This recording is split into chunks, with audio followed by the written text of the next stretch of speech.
I know what you're thinking right now. You're thinking, that's a lot of books. And you'd be absolutely right. Or you might be thinking, girl, open fire on a bookshelf, and you'd also be absolutely right. It's only for the video, don't worry. But I have a lot of books on here, and now that it's 2026, I think it's time to face my problem. My problem is not the amount of books on here, although I am running out of space, so it's part of the problem. The problem is how many unread books are on this shelf.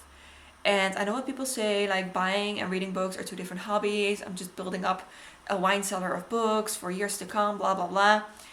But it doesn't feel good. I want to read these books. I want to read the books that I have on my shelf. I just don't have time because there's like a never-ending stream of books coming in, and it stresses me out a little. So it was time to face the truth. This morning I got down to it and I counted how many books I still haven't read that are on this shelf. I got my iPad. I got an iPad last week and I feel so professional with my pen. This is how it looks when I was counting my unread books. And this is the result of my research. There are 43 books on my shelves that I started to read but then did not finish. And there are 216 books on my shelf that I did not read at all, which is crazy, especially if you think about the fact that I have around 600 books. So that's such a large percentage. I'm not going to do the math because I cannot do math. I think in total I have like around 700 books in the house, but a lot of those are from my boyfriend and some are like art books, so I don't really count those. But yeah, around 600 books, of which I haven't finished or read around 250. I want to do something about that. I know some people don't care, but I care. Just because I don't have time to get to the books I want to get to if I have so many new books coming in all the time.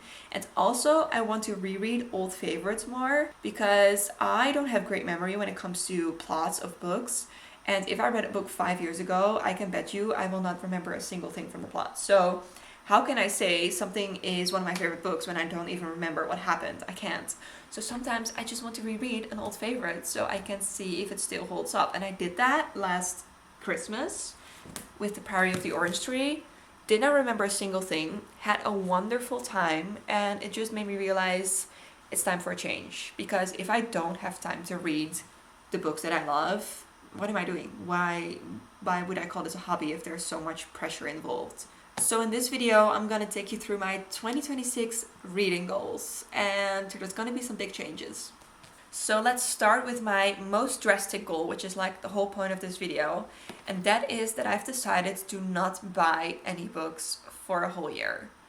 And saying this, I think I can't even like imagine right now how much of a struggle this is going to be.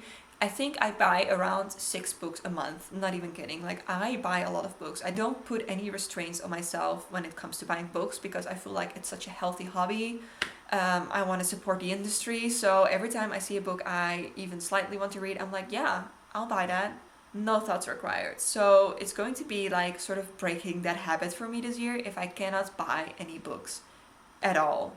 So I'm saying this now very lightly, but I am 100% sure I will curse myself later. But I'm really going to try to do it. That is the goal. I do have 2 exceptions to the rule. So the rule is not buying any books.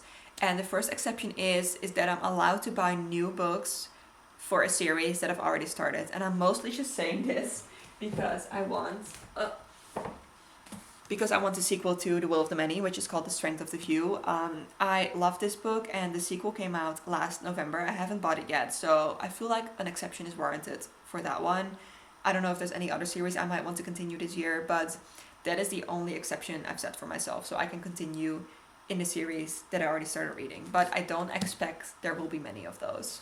The second exception I have is that I'm allowed to accept gifts. So if I get books for my birthday or for Christmas or whatever, I'm allowed to take them. I feel like that's fair. And also if I get sent books by publishing houses, but that doesn't happen very often, so I don't think that will be an issue.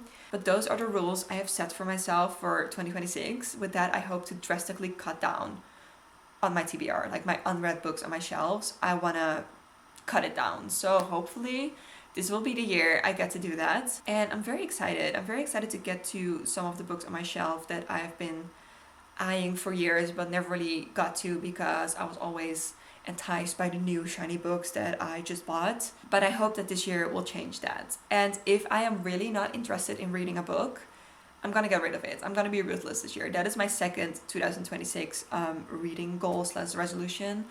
I am going to sell a lot of books if I have had them for years and I look at them now and I'm still not interested in reading them. They have to go. I don't have to keep books for 60-year-old me. If I really want to read something, then I can buy the book again, I'm sure. I just have to make some space on my shelf. So this is going to be a decluttering year as well. If you're interested, I can make a video where I like unhaul some books, just go through my bookshelves and take out books that I'm not interested in reading or rereading and might sell on Vinted or something. If you would like that, let me know, because I can definitely do that. So how am I gonna do it? How am I gonna cut down on my huge TBR?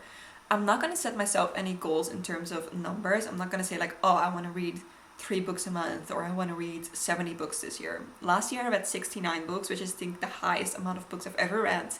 Did not quite get to 70, which is very sad. But I never put any pressure on myself to get to any number because I don't like rules. I know myself. I can say like, oh, I'm gonna read 70 books this year. I'm not gonna do it. If I don't feel like it, I won't do it. So for me, that doesn't really work. But something I do really want to remember to do is to take a book with me everywhere I go, because there's just so many moments in a day where you have nothing to do, you have to wait for someone, you're in the waiting room of the doctors or whatever, and you just grab your phone to scroll the time away. And in those moments, I want to read my book. I already do it quite a lot, but I want to do it more. I want to take a book in my bag, even if I think I'm not going to have any time to read, just take one.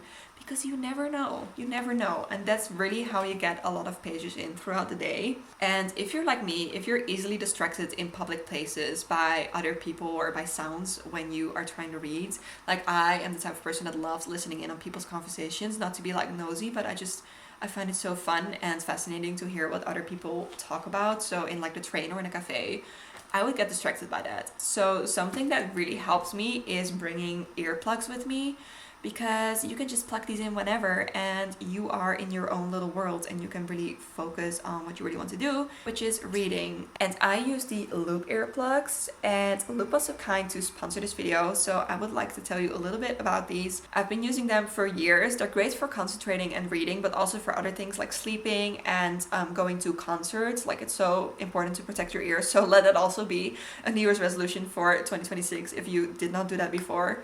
Protect your ears. And that's why I really like the Switch, because you can switch between different modes of how quiet you want it to be.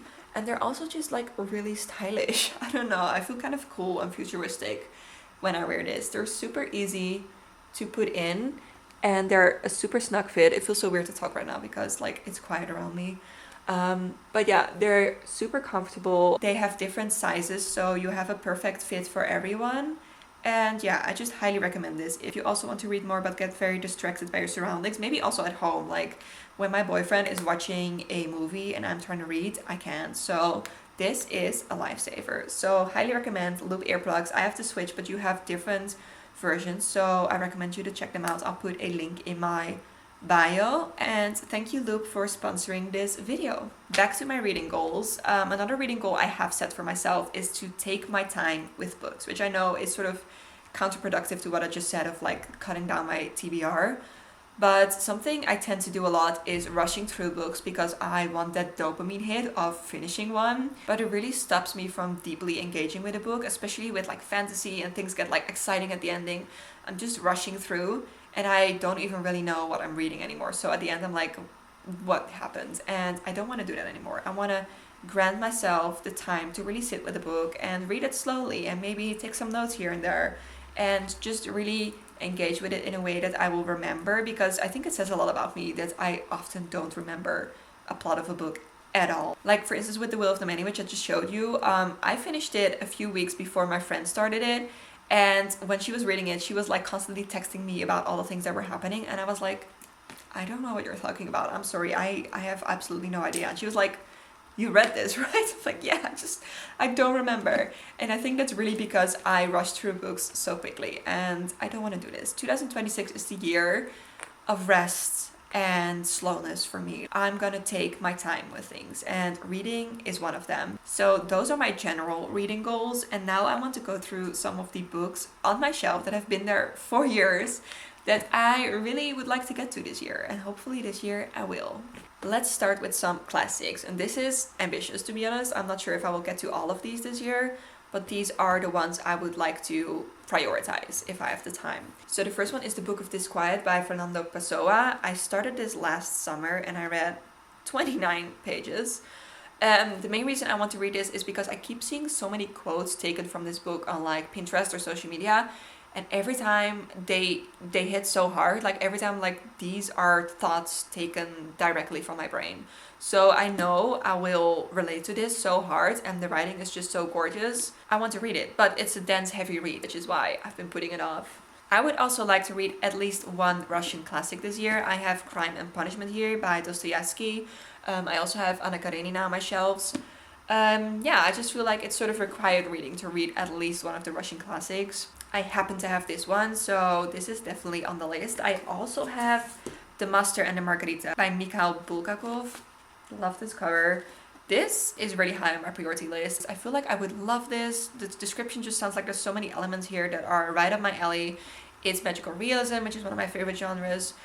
I was just intimidated. I don't know why. I've been putting it off, but no longer. This is probably my number one classic I would like to read this year. And lastly, I have Lolita by Nabokov. This is just one of those books I never picked up because I already know so much about it that I feel like it almost wasn't necessary anymore, but that's like such a stupid reason. And also his writing is supposed to be gorgeous. So many modern media is inspired by this book.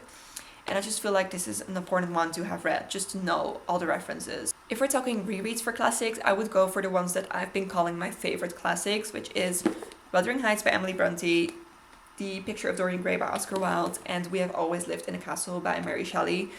I've been calling these my favorite, but it's been at least 4 to 5 years that I've read any of these, so I feel like it's time for a reread. And hopefully this year I will have that time. And also they're not such big books, so I feel like it's doable. For literary fiction, really high on my to-read list are White Oleander by Janet Finch. This is one of my friend's favorite books. She keeps raving about it. I've had it for years now and I still haven't gotten to it. Open Heaven by Sean Hewitt. I haven't had this for so long. I got this a few months ago actually, but it was right after summer, and this is such a summer read that I wanted to save it for next summer because you have to read the right book in the right season, otherwise it's not going to hit well.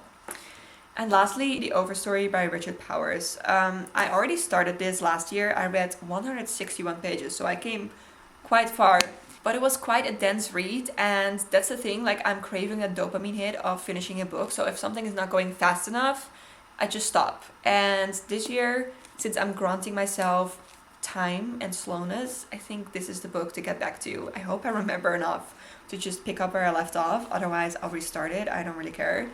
But yeah, I heard so many great things about this one, so I think I will really love it if I just give myself the time to read it. I also have some books on my wish list for rereads from literary fiction. First of all, The Virgin Suicides. I read this a few years ago and already loved it, but I think I'm gonna see this through such a different light now that I'm a little bit older and just connect with it in a different way. So really want to reread this and then finally watch the movie. I still haven't done that, I don't know why. I want to reread Writers and Lovers by Lily King because I was obsessed with this book at the time, really loved it. I just read her new book, Heart the Lover. It was also really good, but it also just reminded me of how much I love this book, so I want to reread this. Bunny by Mona Awad, one of my favorite books of all time, masterpiece, and I feel like I have to reread it every now and then to justify this being my favorite book, so that's on the list. And lastly, Call Me Crazy, but I feel like rereading A Little Life. I don't know why, but when I read this, it feels like such a nostalgic time to me. Like that period of my life was one of the most transformative ones, so I really connect this book to that time. And I just want to reread this book so I can dredge up those feelings a little bit and those memories. I don't know, it's been calling to me. I have no reason, it's been calling to me. Horror books, I don't really have a high priority list because usually when I get a horror book I want to read, I read it immediately because it's one of my favorite genres.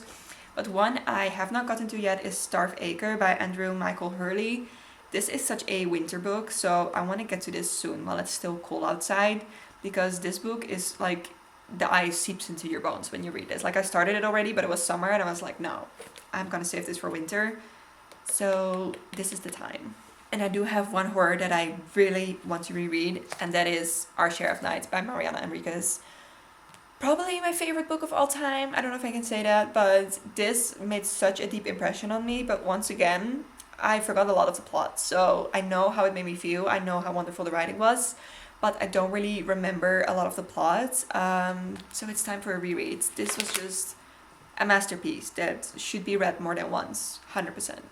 Let's get to fantasy. Fantasy is down here, so let me bend down for a moment. There's quite a lot here that I would like to read, and that's intimidating because these are all big books. Oh, let's start with this book series. This is Ordinary Monsters by J.M. Miro. I read this, I would say about 5 years ago. Was so excited for the second book to come out, bought it immediately, and then just never read it because I have to reread this one first to remember what happened before I can get to this one. These covers are stunning, and I'm just so excited to read more of this, but I just never got to it, and hopefully this will be the year. I would like to read more of Robin Hobb. I read The Assassin's Apprentice a few years ago, then never continued the series. My boyfriend is currently reading this and was obsessed with the second book, which has fully convinced me that I need to continue it as well. So also on the priority list. Then I would like to continue the Winter Night trilogy by Catherine Arden. I read The Baron and Nightingale, the first book, 2 years ago, I would say. Again, I don't know if I remember enough to continue with the next book or if I have to reread it first. That would be annoying, but I do really want to continue with this because this was so wonderful. It's definitely, as the name says, a winter series, so I have to get to it soon if I want to do that. But yeah, the Russian folklore that is woven through the story is so unique, like something I've never read before. So I really, really want to continue with this.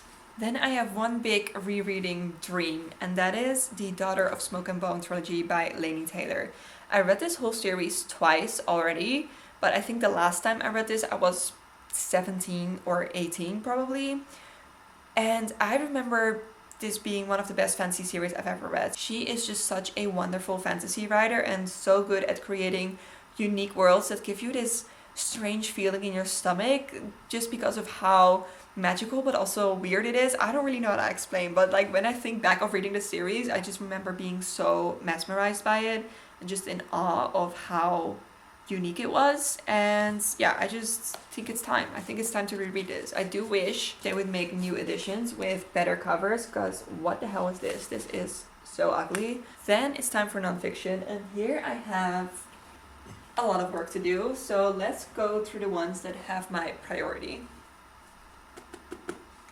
This was really hard to choose because there's just so many good books on there. But first one, Braiding Sweetgrass by Robin Wall Kimmerer. I read about half of this and then just never finished this, even though I already know this is one of the best nature books written like ever. It is so wonderful. It made me cry multiple times. Every essay is just so wise and insightful and just makes me feel reconnected with nature all over again. So there's no reason for me to not continue reading this. Then I have The Caliban and the Witch by Silvia Federici. I started this as well. I read, how many pages? I read 100 pages already, which is pretty good. But this is a dense book. This feels like reading, required reading for school, even though it's so interesting, but it's hard to read. Like, it's very intelligent. There's a lot of economical concepts and political theories in here, but I feel like this is essential reading for me as a person and my interests. This is basically about the connections between the rise of capitalism and the rise of sexism and the loss of power of women in society. So good, so interesting. I quoted what I read already so many times to people because there's some super interesting facts in here. So I would love to continue with this, and this is one of those books that I feel like I have to grant myself the time to take it all in. I would like to read The Salt Bath by Raynor Winn. This is one of those books that has been on my shelves for years, and then my boyfriend picked it up and said how great it was. And also, I just love books of people walking through nature and like talking about what they experienced there. It's just one of my favorite things ever, and this is exactly what that is. So I would like to read this, preferably in summer. And lastly, I would like to read Reading Lolita in Tehran by Azar Nafisi. I think this is such an important cultural book, very well known, very feminist, and just required reading. Again, for a person like me and my interest, this is on the required reading list. In terms of rereads for nonfiction, I only really have one that I would like to reread, and that is In the Dream House by Carmen Maria Machado. This is one of the best nonfiction books I ever read. The writing is genius. The setup of this book is really unique. Every chapter looks at the abusive relationship the author is in through a different lens. And she calls it like different dream houses. So dream house as inner sanctum, dream house as appetite, dream house as warning. It's hard to explain, but it's so geniusly done. Like, this just makes me excited about writing and what writing can do. And I feel like I need to reread it just to get inspired again. I also underlined so many things. Like, I underline stuff on every page almost. And lastly, I have 2 cozy fantasy books that I would like to read, but those are like really new. I just got them, so I feel like it doesn't really count. But it's A Curious Kind of Magic by Mara Rutherford. Look at the cover. And Paladin's Strength by T. Kingfisher. This is the second book in the Paladin's Grace series. Really enjoyed the first one, and I'm even more interested in the second one because this follows one of my favorite characters of the first book, so that's exciting. And I think that's all when it comes to my reading goals for this year. Like, obviously there's so many more books on my shelf that I would like to read, but these are like my priority reads that I will grab first. Already when I'm looking now, I see so many more that I'm like, oh, I want to get to that too. Like East of Eden by John Steinbeck. I read like 220 pages of this last year and then just stopped. I want to finish this. So there's just so many books I want to get to this year, but we'll see how it goes. But the plan mostly is to not buy any books, and hopefully that will make all the difference for how pressured I feel with reading. Let me know what your reading goals for this year are in the comments. I'm excited to know. And yeah, I'm also just excited for a new fresh year, new videos, new content, new great books to read. I'm excited and I hope you'll stick around. So don't forget to subscribe, and I'll see you in the next video. Bye!